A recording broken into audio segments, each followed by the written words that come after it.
आमचं कचरा पहिल्यांदा घेऊन तुम्ही महापालिकेच्या मुख्यालयासमोर आलेलं आहे. काय नेमका विषय आहे, काय नेमकी मागणी? गेल्या अनेक वर्षापासून हे कचरा वेचक 20 वर्षापासून डम्पिंग CPI कचरा वेचतात आहे. अनेक 20 वर्षापासून. आता मागच्या वेळेला अपघात झाला त्यामुळे यांना थांबवल्या 15, 16, 17 दिवस झाले. आमचं असं म्हणणं आहे की एका दिवसाला 1000 टन हा कचरा आपल्या डम्पिंगला येतो आणि त्यातल्या ह्या बायका एका दिवसाला 100 टन कचरा वेगळा करतात. त्यात प्लास्टिक असेल, पुठ्ठा असेल, काच असेल, पन्नी असेल, रद्दी असेल, चप्पल असेल, बूट असेल, कपडे असेल इत्यादी वस्तू ह्या वेगळ्या करतात. ह्या केल्याने महापालिकेवर जो 1000 टनाचा जो वजन येणार आहे त्यातलं 100 टन वजन या बायका वेगळा करतात.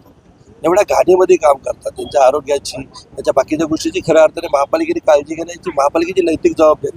बरं, कायद्यात पण तरतूद आहे, कचऱ्याची विल्हेवाट लागायला पाहिजे आणि रिसायकल ते व्हायला पाहिजे मोठ्या प्रमाणात.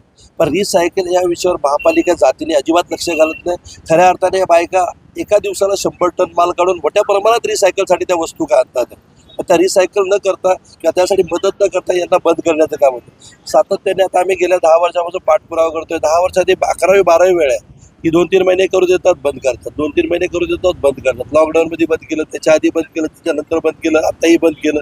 आज याच्यावर नाही म्हटलं तर ठाणे शहरामध्ये 2000 बायका अवलंबून आहेत. त्यातल्या आज ह्या इथं ज्या ठिकाणी ज्या प्रमुख बायका आहे त्या आलेल्या. खऱ्या अर्थानं आज गेल्या 20 दिवसापासून त्याच्यावर उपासमारीची वेळ आली. पण कुठल्या प्रकारची महापालिका दखल घेते? उद्यापासून घेणार आहे, परवापासून घेणार आहे अशा पद्धतीने त्यांना आश्वासन देते. आम्ही पत्र तयार करून याच्यामध्ये जे काही आमचं म्हणणं आहे ते मोठ्या प्रमाणात मांडण्याचा प्रयत्न केला की जेणेकरून महापालिका आयुक्त यांचे विचार ऐकून घेतील, दया करतील आणि अपेक्षा ठेवतो आपल्या माध्यमातून की निश्चित त्यांना लवकरात लवकर कामावर घेतील.